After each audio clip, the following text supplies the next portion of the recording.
ನಮಸ್ಕಾರ.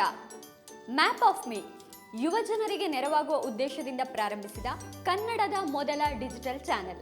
ವಿದ್ಯಾರ್ಥಿಗಳಿಗೆ ಯಾವ ಕೋರ್ಸ್ ಆಯ್ದುಕೊಂಡು ಭವಿಷ್ಯ ರೂಪಿಸಿಕೊಳ್ಳಬೇಕು ಎಂಬುದರ ಬಗ್ಗೆ, ವಿದ್ಯಾಭ್ಯಾಸ ಮುಗಿಸಿರುವ ಯುವಕರಿಗೆ ಉದ್ಯೋಗವನ್ನು ಪಡೆಯಲು ಮತ್ತು ಹೊಸ ಉದ್ಯಮವನ್ನು ಪ್ರಾರಂಭಿಸಲು ಬೇಕಾದ ಸಮಗ್ರ ಮಾಹಿತಿಗಳನ್ನು ನಾವು ನಿಮಗೆ ತಿಳಿಸಿಕೊಡುತ್ತೇವೆ. ಇವುಗಳಿಗೆ ಅಗತ್ಯವಾದ ಕೌಶಲ್ಯಗಳನ್ನು ಯುವ ಜನತೆಗೆ ಕಲಿಸುವುದಕ್ಕೆ ಈ ಚಾನೆಲ್ ಸಹಾಯ ಮಾಡಿಕೊಡುತ್ತದೆ.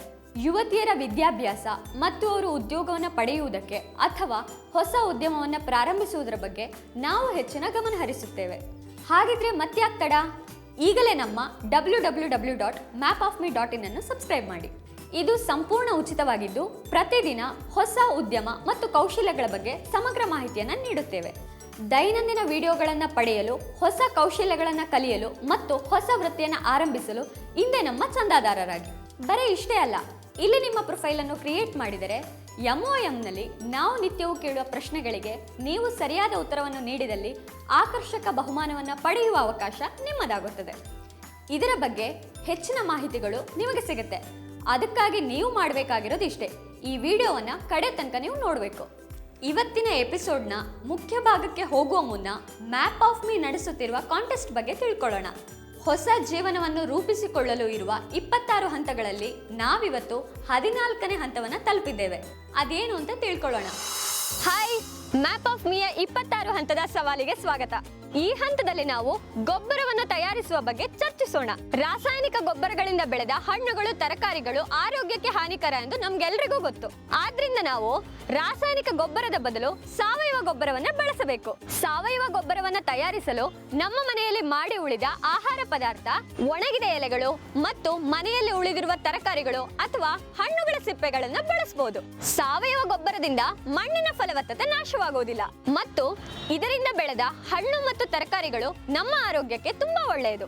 ರಾಸಾಯನಿಕ ಗೊಬ್ಬರಕ್ಕಿಂತ ಸಾವಯವ ಗೊಬ್ಬರಕ್ಕೆ ಹೆಚ್ಚಿನ ಆದ್ಯತೆ ನೀಡಲಾಗುತ್ತದೆ, ಏಕೆಂದರೆ ಇವುಗಳನ್ನು ನೈಸರ್ಗಿಕ ಪದಾರ್ಥಗಳಿಂದ ಮಾಡಲಾಗಿದೆ. ಇದು ಮಣ್ಣಿನ ಫಲವತ್ತತೆಯನ್ನ ಹೆಚ್ಚಿಸುತ್ತದೆ. ಈ ಹಂತದಲ್ಲಿ ನೀವು ಕಲಿತಿರುವ ಎಲ್ಲವನ್ನು ಬುಲೆಟ್ ಜರ್ನಲ್ ನಲ್ಲಿ ಬರೆಯುವುದನ್ನ ಮಾತ್ರ ಮರಿಬೇಡಿ. ಇಲ್ಲಿ ನೀವು ಗಿಫ್ಟ್ ವೋಚರ್ಗಳನ್ನ ಗೆಲ್ಬಹುದು ಅಂತ ನಿಮಗೆ ಗೊತ್ತಾ? ಹಾಗಿದ್ರೆ ಮತ್ತ್ಯಾಕೆ ತಡ ಮಾಡ್ತಿದ್ದೀರಾ? ಮೊದಲು ಸೈನ್ ಅಪ್ ಆದ 50 ಜನರಿಗೆ ಮಾತ್ರ ಇಕೋ ಸ್ಟೋರ್ ಬೆಂಗಳೂರು ಅವರ ವತಿಯಿಂದ ಗಿಫ್ಟ್ ವೋಚರ್ ಪಡೆಯುವ ಅವಕಾಶ ಇದೆ. ಮತ್ತು ನಮ್ಮ ವೆಬ್ಸೈಟ್ನಲ್ಲಿ ನಾವು ಕೇಳುವ 2 ಪ್ರಶ್ನೆಗಳಿಗೆ ಸರಿಯಾದ ಉತ್ತರವನ್ನು ನೀಡಿದ ಮೊದಲ 100 ಜನರಲ್ಲಿ ನೀವು ಒಬ್ಬರಾಗಿದ್ರೆ ನೀವು ಕೂಡ ಗಿಫ್ಟ್ ವೋಚರ್ಗಳನ್ನು ಗೆಲ್ಲಬಹುದು. ಇದು ಮ್ಯಾಪ್ ಆಫ್ ಮೀಯ 14ನೇ ಸಂಚಿಕೆ. ಇವತ್ತಿನ ಸಂಚಿಕೆಯಲ್ಲಿ ನಾವು ಕೈಮಗ್ಗದ ಬಗ್ಗೆ ಮಾತನಾಡೋಣ. ಭಾರಿ ಯಂತ್ರಗಳು ಬಂದ ಮೇಲೆ ನಶಿಸುತ್ತಿರುವ ಈ ವಿಶಿಷ್ಟ ಕೌಶಲ್ಯದ ಬಗ್ಗೆ ನಾವಿವತ್ತು ಚರ್ಚಿಸೋಣ. ಬನ್ನಿ ಅವರನ್ನೇ ಕೇಳೋಣ. ಹಾಯ್ ಶ್ರೇಯಸ್. ಹಾಯ್ ಸೌಮ್ಯ, ನಿಮಗೊಂದು ಕ್ವಶ್ನೆ. ಅರೆ, ಇದೇನಿದು ಹೊಸ ವರ್ಡ್ ಕ್ವಶ್ನೆ? ನಿಮಗೆ ಪ್ರಶ್ನೆನೂ ಗೊತ್ತು, ಕ್ವಶ್ಚನೂ ಗೊತ್ತು, ಅದು ಎರಡೂ ಸೇರಿದ್ರೆ ಕ್ವಶ್ನೆ. ನಮೋ ನಮಃ. ಅದೇನು ಅಂತ ಬೇಗ ಕೇಳಿ. ನೀವು ಸೀರೆನ ಪರ್ಚೇಸ್ ಮಾಡೋಕೆ ಹೋದಾಗ ಒಂದು ಸೀರೆನ ಎಷ್ಟೊತ್ತು ನೋಡ್ತೀರಾ? ಹೆಚ್ಚಂದ್ರೆ ಒಂದು 5 ನಿಮಿಷ ನೋಡ್ತೀವಿ, ಆಮೇಲೆ ಗೊತ್ತಾಗ್ಬಿಡುತ್ತೆ ಇದು ನಮಗೆ ಒಪ್ಪುತ್ತೋ ಇಲ್ವೋ ಅಂತ. ಆದರೆ ಇಂಥ ಸೀರೆಗಳನ್ನು ತಯಾರು ಮಾಡೋದಕ್ಕೆ, ಅದನ್ನು ಕಲಿಯೋದಕ್ಕೆ ಕನಿಷ್ಠ ಪಕ್ಷ 2 ವರ್ಷ ಬೇಕಾಗತ್ತಂತೆ. ಓ ಹೌದಾ? Very interesting. ನನಗಿದ್ರ ಬಗ್ಗೆ ಗೊತ್ತೇ ಇರಲಿಲ್ಲ. ಹೌದು, ಬೆಂಗಳೂರಿನ ಕೆಲ ಪ್ರದೇಶಗಳಲ್ಲಿ ಈಗಲೂ ಕೈಮಗ್ಗಗಳಿದ್ದಾವೆ. ಈಗಲೂ ಕೆಲವೊಂದು ಕಡೆ ನೀವು ಹೋದರೆ ಕೈಮಗ್ಗದ ಕಟಕಟ ಅನ್ನೋ ಶಬ್ದ ಕೇಳಿಸುತ್ತೆ. ಆದರೆ ಹಿಂದಿನ ಕಾಲಕ್ಕೆ ಹೋಲಿಸಿದ್ರೆ ಈಗ ಶಬ್ದದ ಪ್ರಮಾಣ ಕಡಿಮೆ ಆಗಿದೆ. ಬೃಹತ್ ಯಂತ್ರಗಳು ಈ ಉದ್ಯಮಕ್ಕೆ ಕಾಲಿಟ್ಟ ಮೇಲೆ ತಲೆಮಾರುಗಳಿಂದ ಈ ಉದ್ಯಮನ ಮಾಡ್ಕೊಬಂದಿರೋ ಕುಟುಂಬಗಳು ಈಗ ಬೇರೆ ಉದ್ಯೋಗನ ಹುಡ್ಕೊಂಡಿದ್ದಾವೆ. ಆದರೆ ಇವರ ಮಧ್ಯದಲ್ಲಿ ಓಬಳಿ ರಾಜನವರು ವಿಭಿನ್ನವಾಗಿ ನಿಲ್ತಾರೆ. ನೀವು ಇವತ್ತು ಹೇಳ್ತಾ ಇರೋದು ಅವ್ರ ಕಥೆನಾ? ಎಸ್, ಕರೆಕ್ಟಾಗಿ ಗೆಸ್ ಮಾಡಿದ್ರಿ. ಇವತ್ತಿಗೆ ನಾವು ಈ ಎಪಿಸೋಡ್ನಲ್ಲಿ ಓಬಳಿ ರಾಜು ಅವ್ರ ಬಗ್ಗೆ ಮಾತಾಡೋಣ. ಅವ್ರ ಮಾತಲ್ಲೇ ಅವ್ರ ಕಥೆನ ಕೇಳೋಣ, ಬನ್ನಿ. ನಾನು ಹುಟ್ಟಿ ಬೆಳೆದಾಗಿಂದ ಇದೇ ಉದ್ಯಮದಲ್ಲಿ ನಮ್ಮಮ್ಮ ಎಲ್ಲರೂ ಇದೇ ಕೆಲಸ ಮಾಡ್ತಾಯಿದ್ರು. ಸೊ ನನಗೆ ಇದು ಏನು ಹೇಳ್ತಾರೆ, ನನ್ನ ನರನಾಡಿಯಲ್ಲೆಲ್ಲ ಇದೇ ಇರುತ್ತೆ. ಮತ್ತು ನನಗೆ ಇದ್ರ ಬಗ್ಗೆ ಎಲ್ಲ ಗೊತ್ತು. ಸೊ ನನಗೆ ಇನ್ನೊಬ್ರು ಕೆಳಗಡೆ ಕೆಲಸ ಮಾಡೋದಕ್ಕಿಂತ ನನ್ನ ಸ್ವಂತ ಅಂತ ಇರುತ್ತಲ್ಲ, ಸೊ ನನಗೆ ಸಂತೋಷ ಜಾಸ್ತಿ ಇದೆ ಇದರಲ್ಲಿ.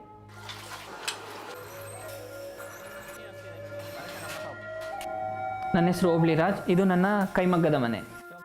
ಇದು ಬಂದ್ಬಿಟ್ಟು ನಮ್ಮ ಪೂರ್ವಿಕರದ್ದು, ಲೈಕ್ ನಮ್ಮ ತಾತ ಮುತ್ತಾತ್ರ ಎಲ್ಲರೂ ಇದೇ ಇದರಲ್ಲಿ ಇದ್ದಿದ್ದು ಕಾಯಕದಲ್ಲಿ.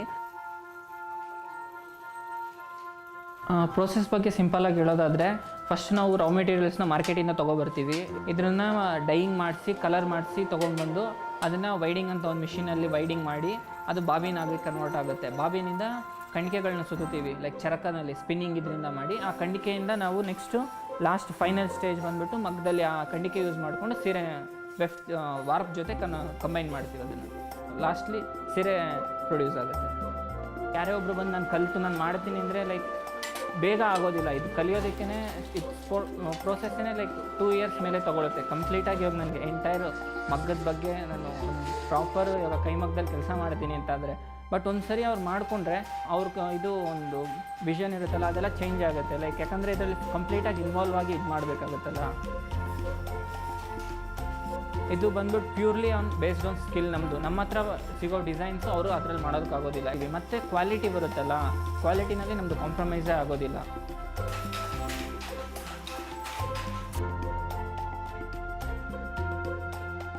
ನಮ್ಮನ್ನು ಗುರುತಿಸ್ತಾರೆ ಇವಾಗ ಲೈಕ್ ಈ ಏರಿಯಾನಲ್ಲಿದ್ದಾಗ ನಮ್ಮ ಬಗ್ಗೆ ಯಾರಿಗೂ ಏನಷ್ಟು ಗೊತ್ತಿಲ್ಲ. ಲೈಕ್ ಇವಾಗ ನಮ್ಮದೇ ಓನ್ ಇದು ಬಿಸ್ನೆಸ್ ಇದೆ.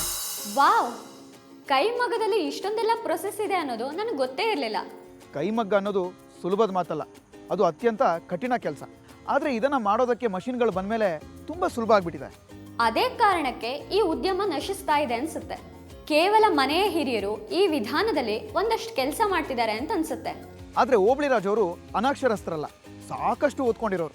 ಇನ್ನು ಕಾಲೇಜಲ್ಲಿ ಇದ್ದಾಗ ಸಾಕಷ್ಟು ಕ್ಯಾಂಪಸ್ ಇಂಟರ್ವ್ಯೂಗೂ ಇವ್ರು ಹೋಗಿ ಬಂದಿದ್ದಾರೆ. ಹಾಗಂತ ಅವ್ರಿಗೆ ಕೊಡ್ತೀನಿ ಅಂತ ಹೇಳಿ ಸಂಬಳ ಕೂಡ ತುಂಬಾ ಕಡಿಮೆ ಇತ್ತು. ಹಾಗಾಗಿ ಆ ಕೆಲಸ ಮಾಡೋಕ್ಕೆ ಅವ್ರು ಒಪ್ಪಲಿಲ್ಲ.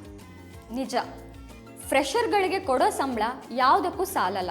ಹೌದು, ಆಗಷ್ಟೇ ಅವರ ತಲೆಯಲ್ಲಿ ಸ್ವಂತ ಉದ್ಯಮ ಮಾಡೋದಕ್ಕೆ ಒಂದು ಮೊಳಕೆನ ಹೊಡೆದಿತ್ತು. ಅವರ ತಾತನ ಕಾಲದಿಂದ ಮಾಡ್ಕೊಂಬಂದಿರುವಂಥ ಒಂದು ಈ ಕೈಮಗ್ಗ ಅವ್ರಿಗೆ ಕೈ ಹಿಡಿತು. ಇದಕ್ಕೆ ಓಬಳಿ ರಾಜ್ ಅವರ ತಂದೆ ಮತ್ತು ಕುಟುಂಬದವರು ಸಹಕಾರ ನೀಡ್ತಾರೆ. ಆದರೆ ಈಗಿನ ಕಾಲಕ್ಕೆ ತಕ್ಕ ಹಾಗೆ ಅವ್ರು ಬಿಸ್ನೆಸ್ ಮಾಡೋದಕ್ಕೆ ಬಂಡವಾಳ ಬೇಕಲ್ವಾ? ಇಲ್ಲಿ ಓಬಳಿ ರಾಜ್ ಅವರಿಗೆ ತೊಡಕಾಗಿದ್ದು ಹಣದ ಮೂಲ ಇಲ್ಲದೆ ಇರೋದು. ಇದೇ ಸಮಯದಲ್ಲಿ ಅವರು ರೇಡಿಯೋ ಕೇಳಬೇಕಾದ್ರೆ ಬಿ ಫಂಡ್ ಅನ್ನೋ ಯೋಜನೆ ಅವ್ರ ಕಿವಿಗೆ ಬೀಳುತ್ತೆ. ಈ ಬಿ ಫಂಡ್ ಅನ್ನೋದು ಭಾರತದ ಮೊಟ್ಟ ಮೊದಲ ಲಾಭೋದ್ದೇಶ ಇಲ್ಲದ ವೆಂಚರ್ ಫಂಡ್. ವಾವ್, ಅವರಿಗೆ ಫಂಡ್ ಸಿಗ್ತಾ? ಎಸ್, ಇದು ಅವ್ರಿಗೆ ಸಿಗುತ್ತೆ. ಹಾಗೆ ಅವರ ಅದೃಷ್ಟ ಕೂಡ ಚೆನ್ನಾಗಿರುತ್ತೆ. ಅವರ ಉದ್ಯಮ ಶುರು ಮಾಡೋದಕ್ಕೆ ಕಚ್ಚಾ ವಸ್ತು ಮತ್ತು ಯಂತ್ರಗಳನ್ನು ಈ ಬಿ ಫಂಡ್ ಅವರಿಗೆ ತಲುಪಿಸುತ್ತೆ. ಅದು ಅವರ ಉದ್ಯಮವನ್ನು ಹುಮ್ಮಸ್ಸಿನಿಂದ ಶುರು ಮಾಡೋಕ್ಕೆ ಸಹಾಯ ಮಾಡುತ್ತೆ. ಯಾಕೆ ಅಂತಂದರೆ ಅವರಿಗೆ ಅದಾಗಲೇ ಕೌಶಲ್ಯ ಅನ್ನೋದು ಅವರಿಗಿತ್ತು. ಅವರ ಅಜ್ಜ ಅಜ್ಜಿ ಎಲ್ಲ ಕೈಮಗ್ಗದ ಕೆಲಸವನ್ನು ಮಾಡ್ತಿರ್ಬೇಕಾದ್ರೇ ಇವರು ಕೈಮಗ್ಗವನ್ನು ಕಲ್ತಿದ್ರು. ಆದರೆ ಕೈಮಗ್ಗದ ಉದ್ಯಮವೇ ಈಗ ಕುಸಿತಾ ಇದೆಯಲ್ಲ, ಅವರದನ್ನ ಎದುರಿಸಿದ್ದು ಹೇಗೆ? ಹೌದು, ಅಲ್ಲಿ ಓಬಳಿ ರಾಜ್ ಅವರ ಪರಿಣಿತಿ ಮತ್ತು ಮನಸ್ಥಿತಿ ಮುಖ್ಯ ಆಗುತ್ತೆ. ಕೈಮಗ್ಗ ಇಂಡಸ್ಟ್ರಿ ನಶಿಸ್ತಾ ಇದೆ. ಕೈಯಿಂದ ಮಾಡೋ ಕೆಲಸಕ್ಕೆ ಶ್ರಮ ಹೆಚ್ಚು. ಹೀಗಾಗಿ ಬಹುತೇಕ ಆ ಇಂಡಸ್ಟ್ರಿನೇ ಬಾಗಿಲು ಮುಚ್ಚಿಬಿಟ್ಟಿದೆ. ಈಗಾಗಲೇ ಈ ಉದ್ಯಮದಲ್ಲಿ ತೊಡಸ್ಕೊಂಡವರೆಲ್ಲ ಬೇರೆ ಉದ್ಯಮಕ್ಕೆ ವಲಸೆ ಹೋಗ್ಬಿಟ್ಟಿದ್ದಾರೆ. ಸಾಮಾನ್ಯವಾಗಿ ಕೆಲಸ ಕಡಿಮೆ ಮಾಡಿ ಹೆಚ್ಚು ಗಳಿಸೋ ಉದ್ದೇಶದಿಂದ ಜನರು ಬೇರೆ ಉದ್ಯೋಗದ ಕಡೆ ಮೊರೆ ಹೋಗಿದ್ದಾರೆ. ಹಾಗಾಗಿ ಈ ಕೈಮಗ್ಗ ಕೂಡ ಅದೇ ರೀತಿಯಲ್ಲಿ ತುತ್ತಾಗಿದೆ. ಆದರೆ ಓಬಳಿ ರಾಜ್ಗೆ ತಮ್ಮ ಉದ್ಯಮವನ್ನು ಉಳಿಸ್ಕೋಬೇಕು ಅನ್ನೋ ಸದುದ್ದೇಶ ಇದೆ. ಹಾಗೆ ಈ ಉದ್ಯಮದಿಂದನೇ ಬದುಕನ್ನು ಕಟ್ಟಿಕೊಳ್ಳಬೇಕು ಅನ್ನೋ ಛಲ ಕೂಡ ಇದೆ. ಸಾಮಾನ್ಯವಾಗಿ ಈ ಕೆಲಸದಲ್ಲಿ ಇರೋರೆಲ್ಲರೂ ವೃದ್ಧರು. ಯುವಕರು ಯಾರಾದ್ರೂ ಈ ಕೌಶಲ್ಯನ ಕಲಿಬೇಕು ಅಂತ ಬಯಸಿದ್ರೆ ಅದೆಲ್ಲ ಒಂದೆರಡು ದಿನದಲ್ಲಿ ಸಾಧ್ಯನೇ ಇಲ್ಲ. ಓಬಳಿ ರಾಜ್ ಅವರು ಗುಣಮಟ್ಟಕ್ಕೆ ನಮ್ಮ ಮೊದಲ ಆದ್ಯತೆ ಅಂದಿರೋದು ನಂಗೆ ತುಂಬಾನೇ ಇಷ್ಟ ಆಯಿತು. ಗುಣಮಟ್ಟವನ್ನು ಕಾಪಾಡಿಕೊಳ್ಳೋದು ಯಾವುದೇ ಉದ್ಯಮದ ಮೂಲ ಮಂತ್ರ ಅಲ್ವಾ? ಹೌದು, ನೀವು ಹೇಳಿದ ಕರೆಕ್ಟ್. ಓಬಳಿ ರಾಜ್ ಅವ್ರ ಕೈಯಲ್ಲಿ ಕೌಶಲ್ಯ ಇತ್ತು. ಹಾಗಾಗಿ ಅವರು ಗುಣಮಟ್ಟ ಕಾಪಾಡೋದ್ರಲ್ಲಿ ಯಶಸ್ವಿ ಆದರು. ಇನ್ನೂ ಅವರು ಒಂದು ಹೆಜ್ಜೆ ಮುಂದೆನೇ ಹೋಗಿ ತಮ್ಮ ಬಿಸ್ನೆಸ್ಗೆ ಹೊಸ ಟಚ್ಚನ್ನು ಕೊಟ್ಟಿದ್ದಾರೆ. ಇನ್ನು ಅವ್ರ ಬಟ್ಟೆಗೆ ಬಳಸೋ ಕಲರ್ ತುಂಬ ವಿಶಿಷ್ಟವಾಗಿದೆಯಂತೆ. ಈ ರೀತಿಯ ಕಲರ್ ಎಲ್ಲೂ ಸಿಗೋದೇ ಇಲ್ವಂತೆ. ನಿಜ, ಸೀರೆಗಂತೂ ಕಲರ್ ತುಂಬಾನೇ ಇಂಪಾರ್ಟೆಂಟ್. ಇನ್ನು ಅವರ ಅನುಭವದಿಂದ ವಿಶಿಷ್ಟವಾದ ಉತ್ಪನ್ನನ ತಯಾರಿಸೋಕೆ ಸಾಧ್ಯವಾಗಿದೆ. ಇನ್ನು ಅವರ ತಂದೆಗೆ ಈ ಕ್ಷೇತ್ರದಲ್ಲಿ 40 ವರ್ಷ ಕೆಲಸ ಮಾಡಿದ ಅನುಭವ ಇದೆ. ಇನ್ನು ಈ ಕೈಗಾರಿಕೆಯ ಆಳ ಮತ್ತು ಅಗಲ ಅವ್ರಿಗೆ ಸಂಪೂರ್ಣವಾಗಿ ಗೊತ್ತಿದೆ. ಇನ್ನು ಈ ಕಾಲಘಟ್ಟಕ್ಕೆ ಏನೇನು ಬೇಕು ಅನ್ನೋದು ಓಬಳಿ ರಾಜ್ ಅವರಿಗೆ ಸಂಪೂರ್ಣವಾಗಿ ಗೊತ್ತಿದೆ. ಇವರ ಅನುಭವ ಸುಮಾರು 15 ವರ್ಷದ್ದು. ಇನ್ನು ಒಟ್ಟು ಸೇರಿ 65 ವರ್ಷದ ಅನುಭವ. ಯಾವುದೇ ಇಂಡಸ್ಟ್ರಿಗಾದ್ರೂ ಇಂಥ ಅನುಭವ ಒಳ್ಳೆ ಬಂಡವಾಳ ಅಂತ ಹೇಳ್ಬೋದು. ಅವರು ಐಡಿಯಾ ಬಗ್ಗೆ ಹೇಳಿರೋ ಮಾತು ನಂಗೆ ತುಂಬಾನೇ ಇಷ್ಟ ಆಯಿತು. ನಮ್ಮ ಐಡಿಯಾ ಯಾವಾಗಲೂ ಚೆನ್ನಾಗಿರಬೇಕು, ಹಾಗಿದ್ರೆ ಬಂಡವಾಳ ನಮಗೆ ಸಿಕ್ಕೇ ಸಿಗುತ್ತೆ. ನಾವು ಮಾಡೋ ಕೆಲಸದಲ್ಲಿ ಅನುಭವ ನಮಗೆ ಅತ್ಯಂತ ಪ್ರಮುಖವಾಗಿರುತ್ತೆ ಅಂತ ಅವ್ರು ಹೇಳ್ತಾರೆ. ಸರಿ, ಈ ಸಂಚಿಕೆಯಲ್ಲಿ ನಮ್ಮ ಮುಂದಿನ ಗೆಸ್ಟ್ ಯಾರು ಅಂತ ತಿಳ್ಕೊಳ್ಳೋ ಸಮಯ. ಹೇಳಿ ಶ್ರೇಯಸ್, ಯಾರು ನಮ್ಮ ಮುಂದಿನ ಅತಿಥಿ? ಹೌದು ಸೌಮ್ಯ, ಯಾವುದೇ ಉದ್ಯಮದಲ್ಲೂ ಈ ಅನುಭವ ಕಲಿಸೋ ಪಾಠ ಇದೆಯಲ್ಲ, ಅದೇ ದೊಡ್ಡ ಬಂಡವಾಳ. ಈ ಓಬಳಿ ರಾಜ್ ವಿಚಾರದಲ್ಲೂ ಕೂಡ ಹಾಗೆ ಆಗಿದೆ. ಸೌಮ್ಯ, ಬೆಂಗಳೂರಿನಲ್ಲಿ ನಾವು ಪ್ರತಿನಿತ್ಯ ಓಡಾಡ್ತಾನೆ ಇರ್ತೀವಿ. ಕೆಲವ್ರ ಹತ್ರ ಬೈಕ್ ಇರುತ್ತೆ, ಇನ್ನು ಕೆಲವ್ರ ಹತ್ರ ಬೈಕು ಕಾರು ಎಲ್ಲನೂ ಇರುತ್ತೆ. ಇನ್ನು ಚಿಕ್ಕ ಪುಟ್ಟ ವಿಷಯಕ್ಕೂ ಕೂಡ ನಾವು ಬೈಕ್ನ ಉಪಯೋಗಿಸ್ತೀವಿ. ಮನೆ ಪಕ್ಕದಲ್ಲಿ ಬಸ್ ಸ್ಟ್ಯಾಂಡ್ ಇದ್ರೂ ನಾವು ಬಸ್ ಹತ್ತಲ್ಲ. ಅದ್ರ ಬದಲು ಬೈಕ್ನ ಬುರ್ರ್ ಅಂತ ಓಡಿಸ್ಕೊಂಡು ಹೋಗ್ತೀವಿ. ಹೌದು, ಈ ವಿಷಯಕ್ಕೂ ನಮ್ಮ ಅತಿಥಿಗೂ ಏನು ಸಂಬಂಧ? ಸಂಬಂಧ ನೇರವಾಗೇ ಇದೆ. ನಮ್ಮ ಜಯನಗರದ ನವೀನ್ ಅವ್ರ ಪ್ರಕಾರ ಕೆಲಸಕ್ಕೆ ಹೋಗೋದಕ್ಕೆ ಮೆಟ್ರೋ ಅಥವಾ ಕಾರ್ ಪೂಲಿಂಗ್ ಬಳಸೋದು ಉತ್ತಮ ಅಂತ ಹೇಳ್ತಾರೆ. ಇನ್ನಿದು ನಮ್ಮ ಬೆಂಗಳೂರಿನ ಟ್ರಾಫಿಕ್ ಸಮಸ್ಯೆನ ಬಗೆಹರಿಸೋದಕ್ಕೆ ಉತ್ತಮ ಅಂತ ಹೇಳ್ತಾರೆ. ಇನ್ನು ಬೆಂಗಳೂರಿನ ಜಯನಗರ ಶಾಂತ ಮತ್ತು ಸುಂದರ ಪ್ರದೇಶ. ಜಯನಗರದಿಂದ MG ರೋಡ್ಗೆ 12 ಕಿಲೋಮೀಟರ್ ಇದೆ. ಜಯನಗರದಲ್ಲಿ ನವೀನ್ ಮನೆ ಇರೋದು, MG ರೋಡಲ್ಲಿ ಇವರ ಆಫೀಸ್ ಇರೋದು. ಪ್ರತಿನಿತ್ಯ ಆಫೀಸ್ಗೆ ನವೀನ್ ಹೋಗೋದು ಮೆಟ್ರೋ ಅಥವಾ ಕಾರ್ ಪೂಲಿಂಗ್ನಲ್ಲೇ. ಇವ್ರ ಹತ್ರ ಬೈಕ್ ಇದೆ, ಆದ್ರೂ ಅವರ ಆಫೀಸಿಗೆ ಹೋಗೋಕ್ಕೆ ಹೆಚ್ಚಾಗಿ ಮೆಟ್ರೋ ಮತ್ತು ಕಾರ್ ಪೂಲಿಂಗ್ನ ಬಳಸ್ತಾರಂತೆ. ಅಯ್ಯೋ, ಎಲ್ಲ ನಾನೇ ಹೇಳ್ತಿದ್ದೀನಿ ನೋಡಿ, ನೀವು ಸ್ವಲ್ಪ ಅವ್ರ ಬಾಯಿಂದ ಕೇಳಿ. ಹೋಗಿ ವಿಡಿಯೋ ನೋಡಿ. Hi, myself Naveen, staying in Jayanagar, working in MG Road, daily travel for half an hour. I have my own bike, I travel in my bike. We have good public transport facility in Bangalore, BMTC, metro is there. So we can use public transport facility as much as possible. And we can use Uber, Ola facility for sharing cabs. It will reduce environment pollution as much as possible. And we can contribute something to environment in this way. Being a software engineer, I used to work indoors most of the times, and sometimes it feels like we are like frogs in a well, but it's our job, we have to do. In future, I wish is to explore more things outdoors. We have a separate plan for that. Very interesting. ನಾವ್ಯಾರೂ ಈ ಬಗ್ಗೆ serious ಆಗಿ ಯೋಚನೆನೇ ಮಾಡಲ್ಲ.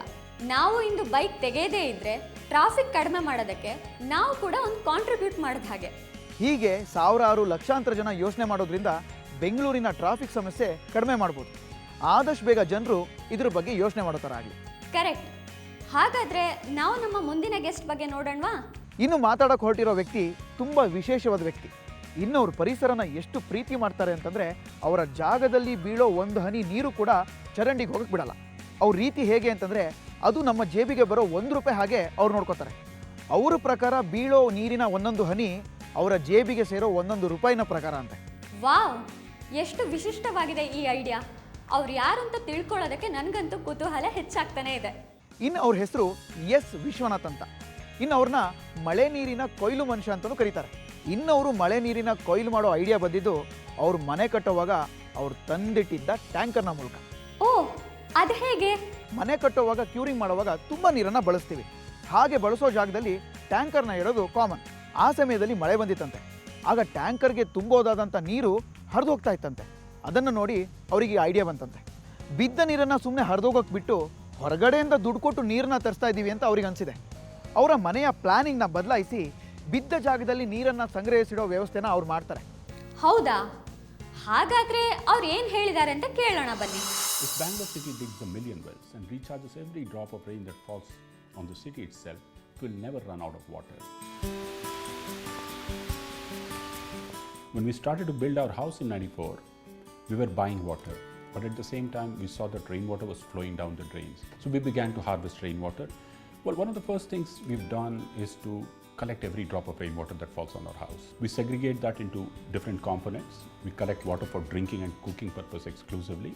And then finally the overflow we put back to nature through a recharge well, which recharges about 1 million liters in a year. We have a composting toilet, which uses very less water and converts human waste into fertilizer. In our house, through the water conservation measures, we use on an average 70 liters per capita per day. That is to say, we can halve the use which is recommended or is the standard. So we are net water positive. In the recent past, I've been associated with rainwater harvesting in a very large scale. Last 24 years, before giving to public, all that I experimented here in my house. I've developed some techniques.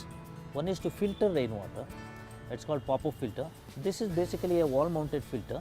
The first 5 minutes of the rain it allows to go out for recharge, and afterwards it filters through a cartridge, and the clean water gets stored in your tank. So you need to interconnect your existing downwater pipes on the wall, install a filter, divert this filtered water into your existing tank or a sump. The same thing I have translated into packages so people can practice.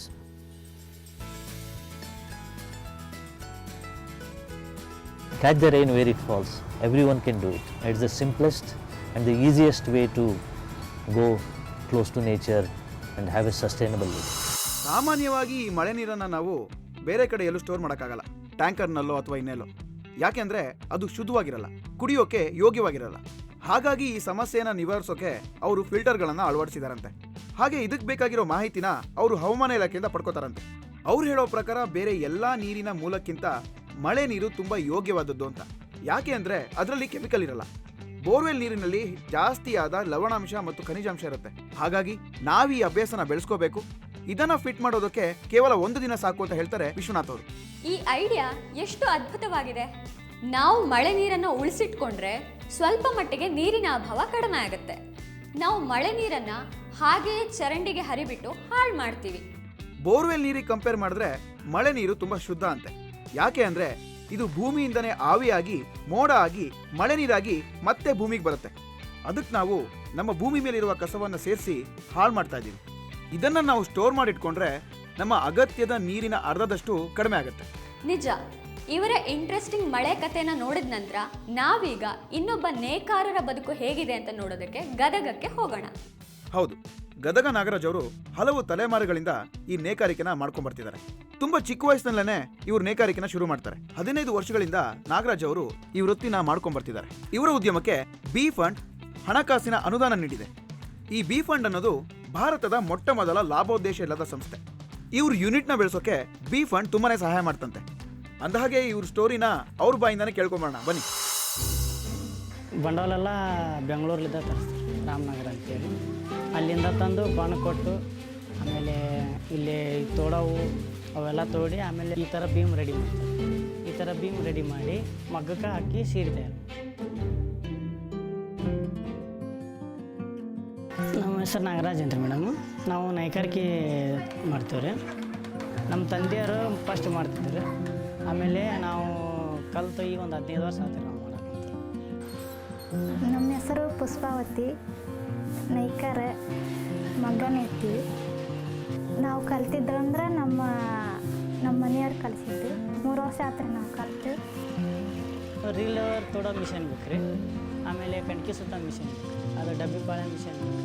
ಅದು ಮಿಷನ್ಲಿದ್ದ ಆಮೇಲೆ ಈ ಥರದ್ದು ಮಗ್ಗ ಬೇಕು. ಮಗ್ಗಲಿದ್ದ ಸೀರೆ ತಯಾರು. ಒಂದು ವಾರಕ್ಕೆ 7 ಸೀರೆ ಹಾಕ್ಕೊಡಿ. ದಿನ ಒಂದೊಂದು ಸೀರೆ ಹಾಕ್ಕೊಡಿ, ಬೀಡ್ ಸೀರೆ ಹಾಕ್ಕೊಡಿ. ವಾರ 7 ಸೀರೆ ಕೊಯ್ತೀವಿ. ಇದು ಕಮ್ಮಿ ಅಂದ್ರೆ ಒಂದು 5 ಲಕ್ಷ ರೂಪಾಯಿ ಅಂದ್ರೆ ದುಡ್ಡು.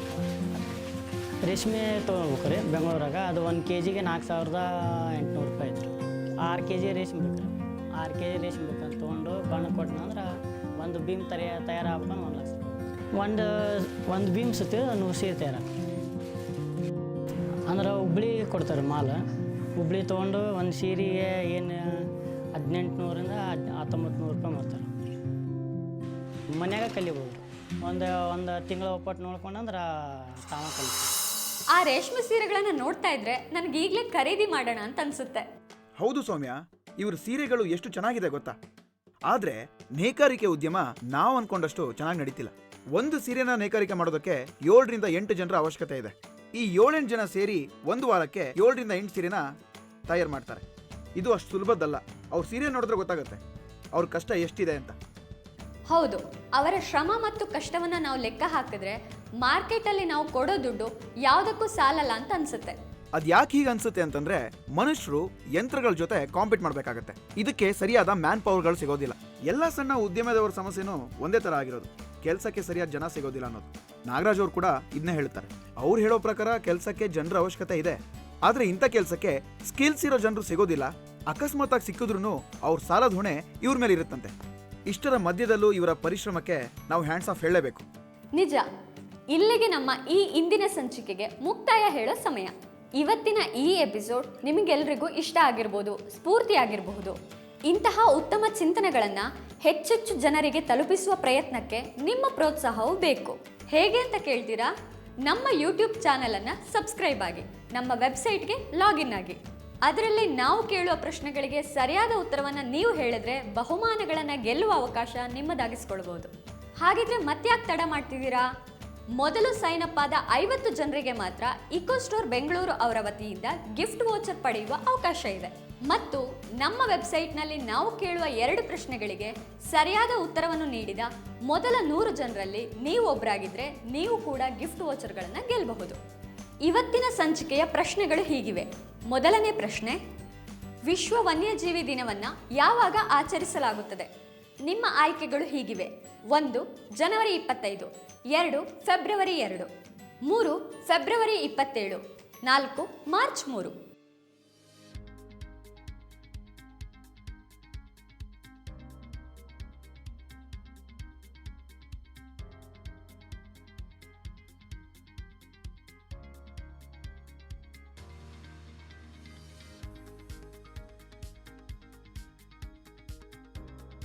ಪ್ರಶ್ನೆ 2, ಜಲಮಾಲಿನ್ಯಕ್ಕೆ ಮೂಲ ಕಾರಣ ಯಾವುದು? ಆಯ್ಕೆ 1 ಚರಂಡಿ ನೀರು, ಆಯ್ಕೆ 2 ಮಳೆ ನೀರು, ಆಯ್ಕೆ 3 ವಾತಾವರಣದ ಮಾಲಿನ್ಯಕಾರಕಗಳು, ಆಯ್ಕೆ 4 ಬಾವಿ ನೀರು.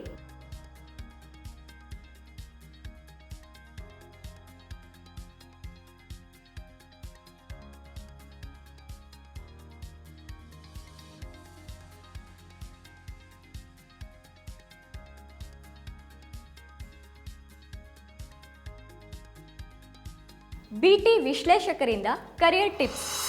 ನಮಸ್ಕಾರ, ಶುಭ ದಿನ. ನಾನು ಸವಿತಾ ಪ್ರಭು. ಪ್ರಸ್ತುತವಾಗಿ ಬೆಂಗಳೂರಿನಲ್ಲಿ ಬ್ರಿಟಿಷ್ ಟೆಲಿಕಾಂ ಎಂಬ ಸಂಸ್ಥೆಯಲ್ಲಿ ಸೊಲ್ಯೂಷನ್ ಡಿಸೈನ್ ಮ್ಯಾನೇಜರ್ ಆಗಿ ಕೆಲಸ ನಿರ್ವಹಿಸ್ತಾ ಇದ್ದೇನೆ. ಬಿಟಿಗೂ ಮೊದಲು ನಾನು ಏರ್ಟೆಲ್, IBM, CGI ಮುಂತಾದ ಉದ್ಯಮಗಳಲ್ಲಿ ಹಲವಾರು ಹುದ್ದೆಗಳಲ್ಲಿ ಕೆಲಸ ಮಾಡಿರುತ್ತೇನೆ. ಇವತ್ತು ನಾನು ನಿಮ್ಮ ಮುಂದೆ ತಂತ್ರಜ್ಞಾನ ಕ್ಷೇತ್ರ ಮಹಿಳೆಯರಿಗೆ ಯಾಕೆ ವೃತ್ತಿಪರ ಕ್ಷೇತ್ರ, why technology is a greatest sector for women ಎಂಬುದರ ಬಗ್ಗೆ ನನ್ನೆರಡು ಅನಿಸಿಕೆಗಳನ್ನು ಹಂಚಲು ಇಚ್ಛಿಸುತ್ತೇನೆ. ಜಗತ್ತಿನ ಒಟ್ಟು ಜನಸಂಖ್ಯೆಯಲ್ಲಿ 50% ಜನಸಂಖ್ಯೆ ಮಹಿಳೆಯರದು. ಅದಾದರೂ 85% ಖರೀದಿ ಮಾಡುವ ನಿರ್ಧಾರವನ್ನು ಇವರೇ ತೆಗೆದುಕೊಳ್ತಿದ್ದಾರೆ. ಹೀಗಿರುವಾಗ ಮಹಿಳೆಯರ ಅಭಿಮತ, ಅನಿಸಿಕೆ ಒಂದು ವಸ್ತುವಿನ ಆವಿಷ್ಕಾರದಲ್ಲಿ ಬಹಳ ಮುಖ್ಯವಾಗಿರುತ್ತದೆ. ಅದಲ್ಲದೆ ಈ ಕ್ಷೇತ್ರದಲ್ಲಿ ಮಹಿಳೆಯರಿಗೆ ಒಂದು ಸಮಾನವಾದ ಅವಕಾಶವೂ ಇದೆ. ಟೆಕ್ನಾಲಜಿ ಅಥವಾ ತಂತ್ರಜ್ಞಾನ ಹಲವಾರು ವಸ್ತುಗಳಲ್ಲಿ, ನಿಮ್ಮ ದಿನಬಳಕೆಯ ವಸ್ತುಗಳಲ್ಲಿ ಅಥವಾ ಉದ್ಯಮಗಳಲ್ಲಿ ಬಳಕೆಯಾಗ್ತಾ ಇದೆ. ಹೀಗಿರುವಾಗ ನೀವು ಯಾಕೆ ತಂತ್ರಜ್ಞಾನ ಕ್ಷೇತ್ರದಲ್ಲಿ ವೃತ್ತಿಯನ್ನು ನಿರ್ವಹಿಸಬಾರದು? ಹೌದಲ್ವಾ?